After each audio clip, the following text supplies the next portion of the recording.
Last year, Toyota announced the end of production of the AQ0 Supra, the flagship model of the Gr brand, which became a big topic of conversation.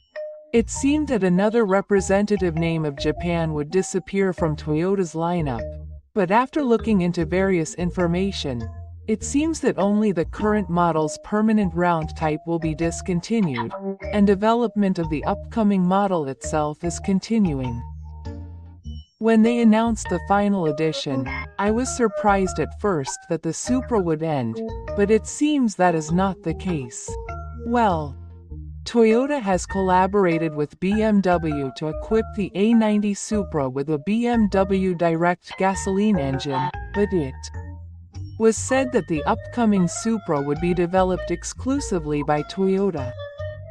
If that's what was said, then there is new information to back it up. So, this time I'm going to bring you the latest information on the upcoming Supra. Thank you. Supra.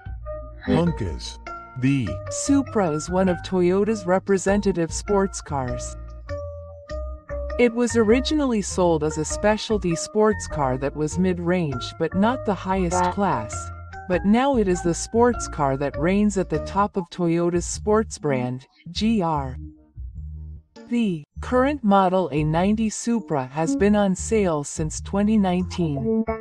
That's right. In recent years, the sales period of sports cars has been extended, and it is becoming common for one car to last for more than 10 years. Therefore, I was hoping that the round Supra would also be sold for about 10 years, but at the end of last year, it was announced that production would end in 2025, and the unexpected situation caused a big uproar in the car industry. It was announced suddenly, so I was shocked. However, as I said at the beginning of the video, the Supra itself is not over. Of course, Toyota has not announced that the Supra will continue. So it cannot be said 100% that the new Supra will appear, but based on the information that has been revealed so far, I think there is a high possibility that the new Supra will appear. A famous car that was once discontinued has been revived after more than 10 years. It's a shame that it will be revived and then discontinued again soon. I hope they don't do something so sad. There are several reasons why I think the Supra will not end. First of all, it is the final edition announced last year, the A90 final edition. It means that the AQ0 type is the last one. Certainly, if this is the end of the Supra itself, there is no need to add the A90. I don't think it's necessary. Toyota announces end of Supra production.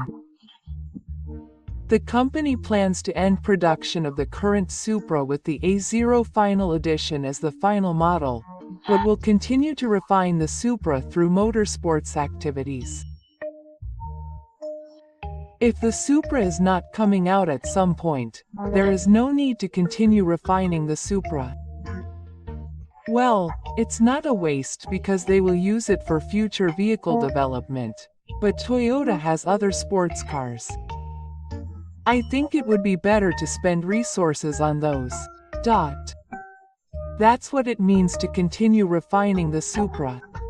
Toyota. There was also a scene in Toyota's original anime for North America where the names of unreleased cars were written, and the name of the 6th generation Supra was among them.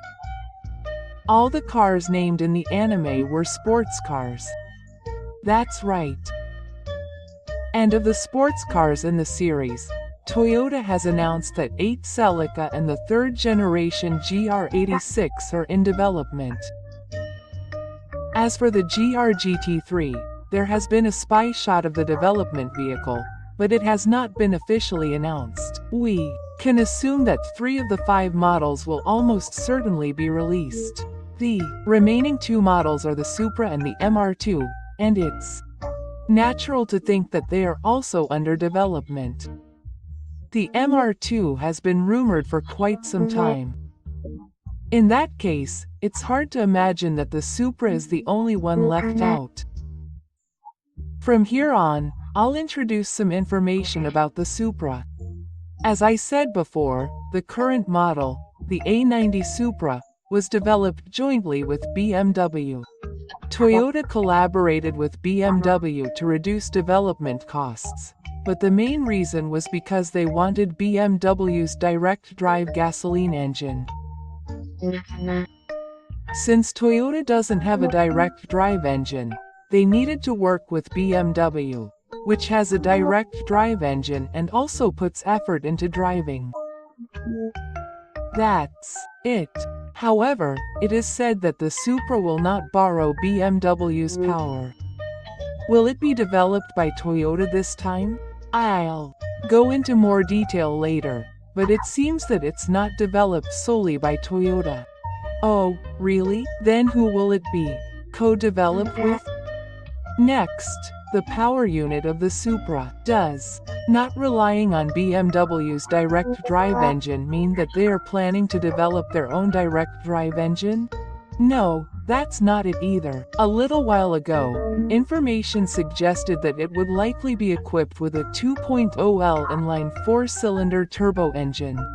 Also, Toyota Australia announced that it would enter the traditional endurance race, the Repco Supercar Championship, with an A90 Type Supra equipped with a 5.0 LV8 natural gas engine, so there was talk that the upcoming Supra might be equipped with a 5.0 LV8 natural gas engine instead of a 3.0L inline turbo engine. A large V8 Supra would be a big hit in the North American market. There has been no update on the school, so please take it as it is. But the initial 2.0L inline 4-cylinder turbo engine has the potential to become the main unit of the upcoming Supra. Yes, 2.0L. It seems a little unsatisfying as a power unit for the Supra, but honestly, there's no romance in it. I still want the Supra to be equipped with a special engine such as a direct or V8. However, you know that we can't say that as electrification is progressing worldwide and the annual period of large exhaust gas is decreasing, right? Of course, I understand that. Still, it's not easy to overturn the image of the Supra as a straight 6. The 2.0L straight 4 turbo engine that is rumored to be installed in the upcoming Supra is a next-generation engine that is based on the assumption of being combined with the electrification device that Toyota unveiled at the Multi-Pathway Workshop last year, and currently has output characteristics available. One is combined with a newly developed 6MT for 300 horsepower. The other is even more powerful, with a newly developed 6MT. And this would be the one to be put in the upcoming Supra. 400 horsepower with a 2.0L straight 4 turbo. What an amazing time we live in. The 400 horsepower model has limited torque in practical use, but as the rotation speed increases, the roughness increases. You can experience the same feeling as the previous high-power turbo. If you're a car lover, it's an engine you'll want to ride at least once. It's Toyota, as you'd expect, to be able to make such an engine while passing modern environmental regulations. By the way, the 5.0 LV8 natural gas engine is a familiar power unit from the Lexus F model, and the specs are 481 horsepower and 54.6 kilograms of maximum force, making it an incredible engine as always. Amazing. It's been around for quite some time, but I still haven't seen it. There are rumors that it will be a hybrid car combined with an electrified device, so it will definitely be an even higher performance car than it is now. Is the Supra going to be electrified too? I'm grateful that they're selling it, but I'd like them to also offer a gasoline-powered car if possible. As for other information, it will use a carbon propeller shaft. The information rumored until last year was that it will be a 2-seater FR sports car with an AT or 10AT transmission and will be released around 2027. I'm happy that it's going to be a powerful car, but it's sad that there is no direct drive engine. From here, I would like to introduce new information about the upcoming Supra. A while ago, the upcoming Supra was thought to be developed exclusively by Toyota, but according to information reported by Best Car, the upcoming Supra may be co-developed with Matsuda. Matsuda is right. Matsuda certainly has know-how on FR sports cars from developing the Road Start, but this might be a bit surprising. Toyota and Matsuda entered into a capital partnership in 2017 by holding each other's shares, and while it cannot be said that Toyota will participate at this point, the possibility of this happening in the future cannot be denied. In addition, Toyota and Matsuda have already built a close relationship, with Toyota producing the Rala Cross and Matsuda producing the CX Philippines at the North American plant built by both Toyota and Matsuda, and the Mazda 2 hybrid sold in Europe is the OEM company for the Yaris. But it is said that they will further strengthen their relationship and expand the area of cooperation around spring this year. Will they join the Toyota group like Subaru? Of course, the details are still unknown. But the highlight of the strengthening of the relationship is the joint development of the upcoming Supra. I see. What benefits will Toyota gain from jointly developing the upcoming Supra with Matsuda? First of all, there is a major benefit in that development costs can be reduced by jointly developing the Supra with Matsuda, rather than developing it on its own. Toyota is a globally successful automaker, but even Toyota has difficulty selling and does not generate profits. However, they can't afford to produce too many sports cars, which are more expensive to develop than normal. I feel like they're already producing too many, but maybe I shouldn't be so strict about that. Well, even profitable companies want to keep unnecessary expenses down. That's how it is. Also, as Shizen-san said earlier, Mazda has the know-how of FR sports cars. Although it is a small company as an automobile manufacturer, it has been producing the Roadster for over 30 years since 1989 without ever stopping. In addition to that, they have released many other FR sports cars, and although it is not a sports car now, they are also using the latest FR platform. And if Toyota wants to improve the perfection of the current Supra and keep the brand alive in the future, Toyota can gain a lot from Matsuda. It's true that Toyota's sports cars have the impression that they don't last very long. The Supra has been revived now, but it was once discontinued. Toyota is thinking of developing the new Supra using Mazda's FR platform. There is talk that Mazda's FR platform is not suitable for sports cars because it is heavy and designed for large SUVs. In recent years, Toyota seems to want to make its sports cars such as the GR86 more Toyota-like, so they may not use Mazda's FR platform and may adopt their own. So is there no point in co-developing with Matsuda? Not at all. Because Mazda has a direct-drive gasoline engine, EH. Isn't Mazda's direct-drive engine a diesel? Only 3.3L direct-drive diesel turbo is imported into the Japanese market, but direct-drive gasoline engines are available for large vehicles for overseas markets. What? The biggest advantage of co-developing the new Supra with Mazda is that the direct-drive gasoline engine can be installed in the new Supra.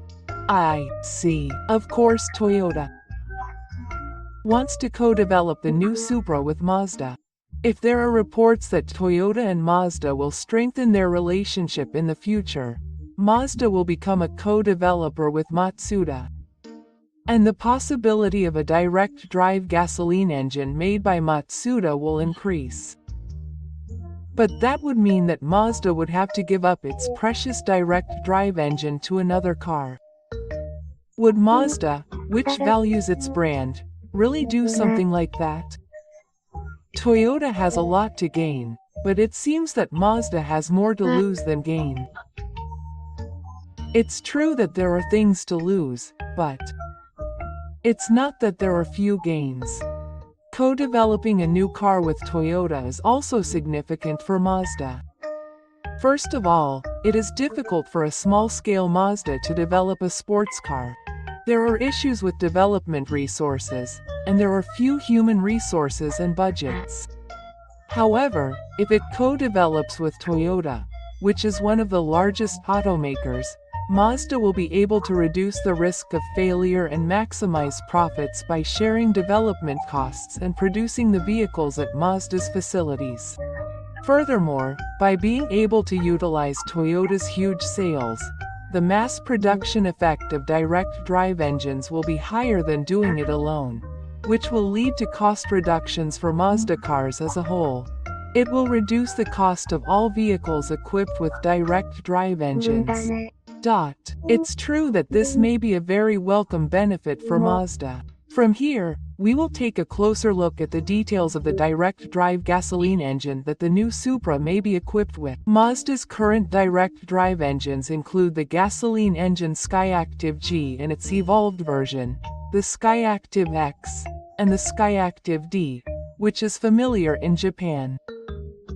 The Skyactiv G and Skyactiv D are 3.3L, while the Skyactiv X is 3.0L. But of these, the Skyactiv G is definitely the most suitable engine for the upcoming Supra. The official name is Skyactiv G 3.3T, and the formula is a T3VPTS Type 3.3L inline 6-cylinder engine. The 3.3L direct drive 6 turbo is hot. What kind of car has this engine? It's the engine that's installed in the CX-T, Mazda's largest SUV ever. The CX-T is a large SUV with a full length that extends backwards. It must be a very powerful engine to move that giant body. What are the specs like? At the moment, there are specs for but the upcoming Supra should be equipped with a high-output version, with specs of 340 horsepower and 51.0 kilograms of maximum torque. It's not as powerful as the A90 Supracoat, but it's a very powerful engine. Matsuda North America has suggested that this engine will be further developed in the future, so by the time the 2021 Supra is released, it may be a little more powerful. Wow, I'm really looking forward to it. By the way, if the 2021 Supra is jointly developed, what will the 2021 Supra's Madagascar version be? The iconic SP announced a while ago is actually a sister of the 2021 Supra. The iconic SP is a relatively compact EV sports car equipped with a rotary engine, so it is unlikely to be a sister of the 2021 Supra. That reminds me, that's right. So is there anything else? Actually, the sister of the 2021 Supra is not necessarily a sports car. According to Best Car, in order to show off the individuality of each car model, there is a possibility that the body type itself will be changed. For example, Toyota will be a 2-seater coupe and Matsuda will be a 4-door coupe. Is that a possibility? It's just a matter of saying that it's not impossible. By the way, Matsuda has previously announced a concept model of a 4-door coupe called the Vision Coupe. So regardless of whether it will be a Madagascar version of the 2021 Supra, I think it is possible that they will enter the 4-door coupe market. I see. Personally, I would like to see the Mazda version of the Supra in a coupe. When Mazda sells a new sports car, the bottleneck is the European environmental regulations, but for example, by giving a direct gasoline turbo only to the highest grade and equipping both grades with the Skyactiv Z, which will be like the Skyactiv X, the company's average fuel efficiency will improve, which will be a measure against environmental regulations. I see, Matsuda has to take that into consideration, regardless of Toyota, which has a large lineup of hybrids.